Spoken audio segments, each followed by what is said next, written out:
Hello friends, Pastor Doug Batchelor. I'm doing a brief prophecy news update. We don't have the regular Amazing Facts studio background here because the office is closed, but something just happened and I think this is very urgent. The Pope has made an announcement that Christians should not try to convert anybody. Now this is absolutely mind-boggling. This is astounding. It happened this last Friday, December 20. The Pope was giving a talk to some high school students in Rome. And one of the students asked the Pope, saying, how do you deal with atheists and people of other faiths? The Pope responded, Christians should never proselytize, and that any who do are not truly Christians.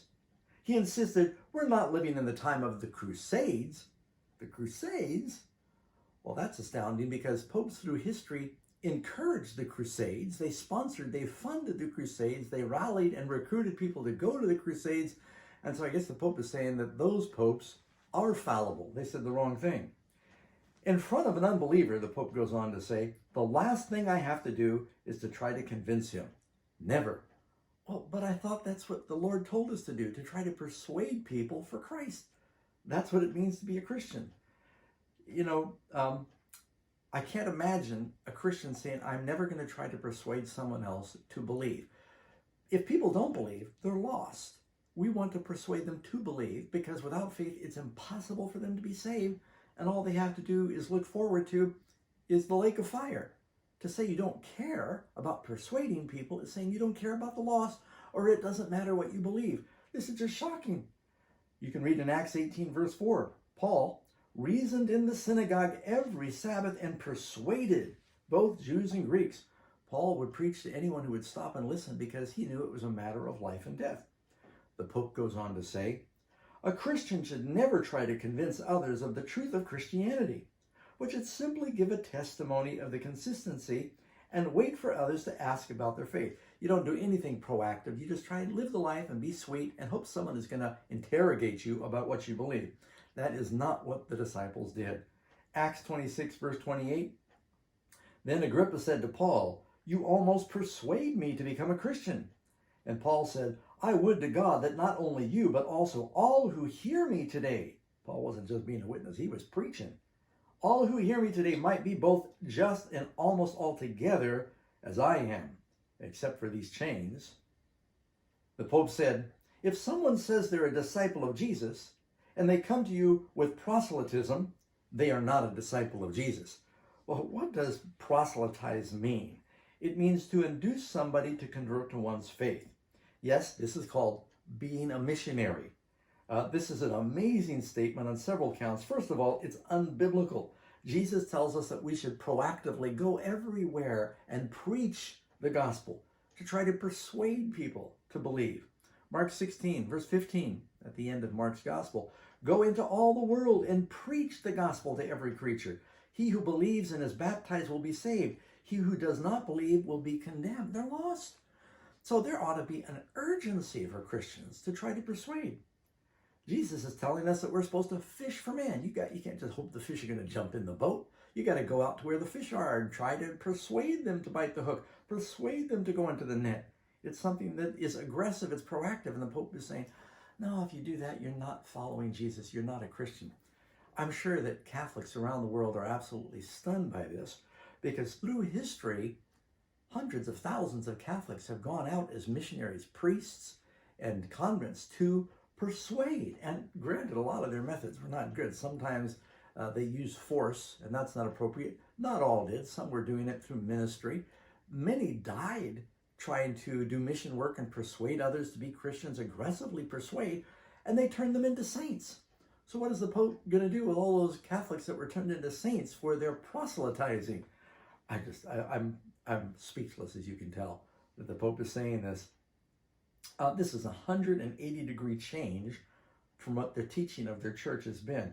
And he's basically repudiating also the Crusades, which was to go out progressively and to fight to win back Christian territory. He says it really doesn't matter what you believe. There was a boy last year, Francis told this grieving boy his late father was in heaven, in spite of the fact that the father was an atheist, because the Father allowed the boys to be baptized.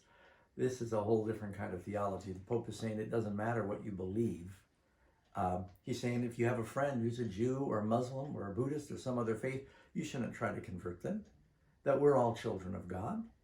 It's almost like the gospel doesn't make any difference anymore, and what you believe and your faith doesn't make any difference. So, what is it, this incredible shift in the Catholic Church position, or most of the Catholic Church probably doesn't agree, but at least in what the Pope is saying.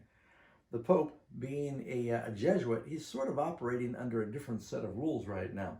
Some are wondering, for the Pope to say these outrageous things, is he just getting old and rambling? I don't think so. I think maybe old like a fox.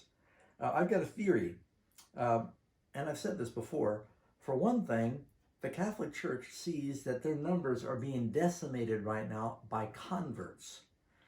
In South America, the Philippines, and many other countries that used to be Catholic stronghold, people are leaving the church in droves, partly because of the sexual scandals, but mostly because they're converting to Protestantism.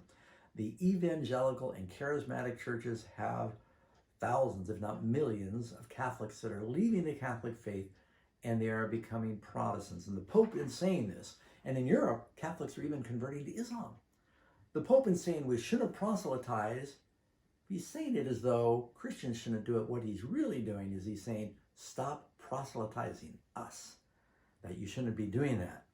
And the other thing is, the Pope clearly is trying to build a confederacy of Christians and other religions to form this one world religion where he sees himself as the ultimate leader, or at least his office as the ultimate leader.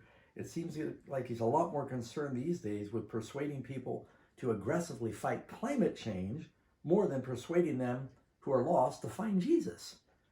Now, just referring back to what happened a few months ago when the Pope announced that May 14, 2020, he's calling the world leaders together to sign a global pact. And in that statement, listen to what he said. Same language you find in the news from last Friday. Never before has there been such a need to unite our efforts in a broad educational alliance to form mature individuals capable of overcoming divisions. See, this converting each other he sees as a division. And overcoming the antagonism, and to restore the fabric of relationships for the sake of a moral fraternal humanity.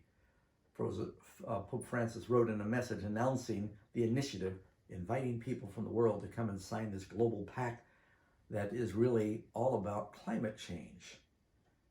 And it says even this statement was made announcing the date, May 14, 2020, is on the anniversary of the Pope's encyclical called Laudato Si, which is on the environment.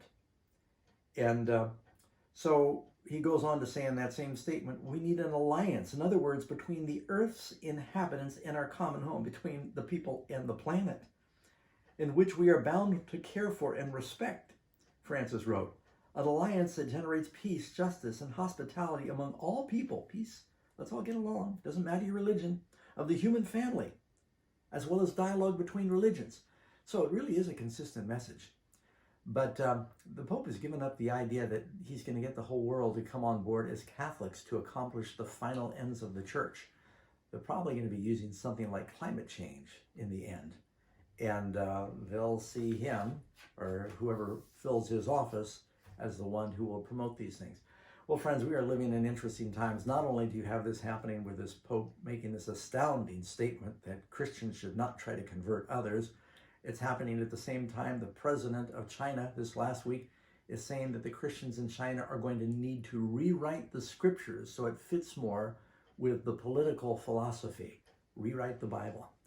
We are living in an interesting time, friends. If you want to know more about what's going on, you really should take a look at that video called The Bride, the Beast in Babylon. And we'll put a link right here in this report that you can click on and watch that. God bless and keep praying. Watch for other prophecy news updates.